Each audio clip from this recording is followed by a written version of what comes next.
Bismillah ar-Rahman ar-Rahim. Alhamdulillahi Rabbil Alameen. Wa sallallahu ala nabiyyina Muhammadin wa ala alihi wa sahbihi ajma'in. Amma ba'd.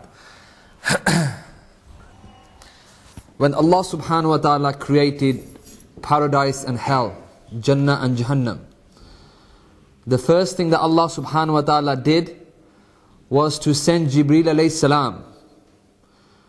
And He sent Jibreel alayhi salam to Jannah. And He said, go and see what I have prepared for my slave.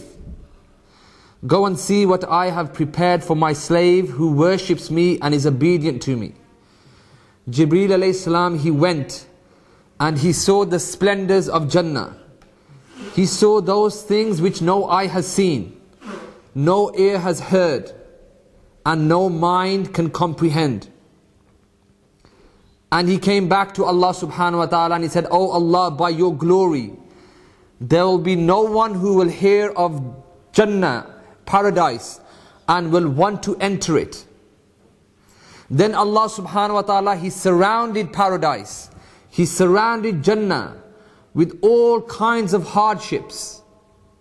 Hardships upon the soul.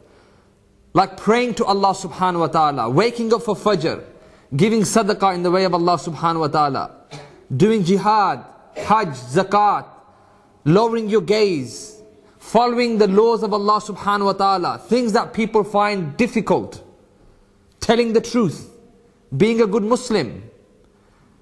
And then Allah sent Jibreel alayhi salam back and He said, go and now see Jannah, which I have surrounded with these hardships, trials and tribulations. And Jibreel alayhi salam, he saw all of the trials and tribulations, the difficulties that surround Jannah. And he came back and he said, Oh Allah, by your glory, there will be no one who will be able to enter Jannah. Now it's become so difficult. And similarly, Allah subhanahu wa ta'ala then instructed Jibreel alayhi salam to go and see Jahannam. And Jibreel alayhi salam, he went and he saw the ferocity of the fire of Jahannam. He saw one part of the flame engulfing another part, enveloping the other part of the flame. He saw the horrors of Jahannam. And he came back, he said, Oh Allah, by your glory, there will be no one who will enter Jahannam. It's so scary and gruesome.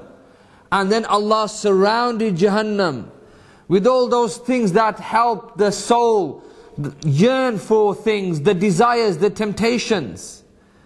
Women, intoxication, power, wealth, lying, dealing in interest, gambling, all these things that will mislead a man, Allah surrounded Jahannam with this.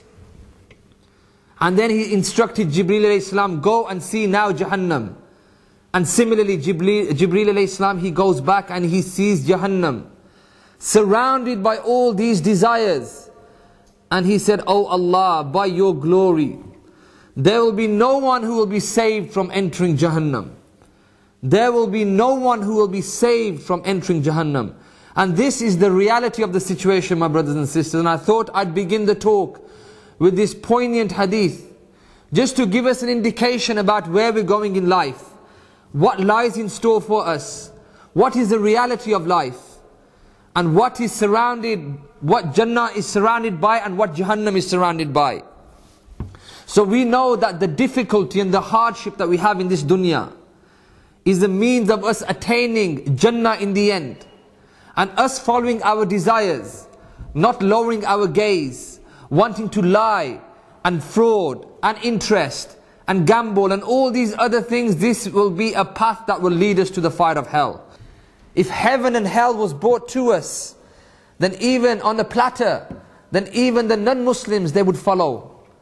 But we have to believe in the ghaib. No one of us has seen Allah. None of us have seen the angels. None of us have seen heaven and hell. None of us have seen the day of judgment. But we have to believe in this. And this is believing in the ghaib. And this is an attribute of a Muslim who believes in the ghaib.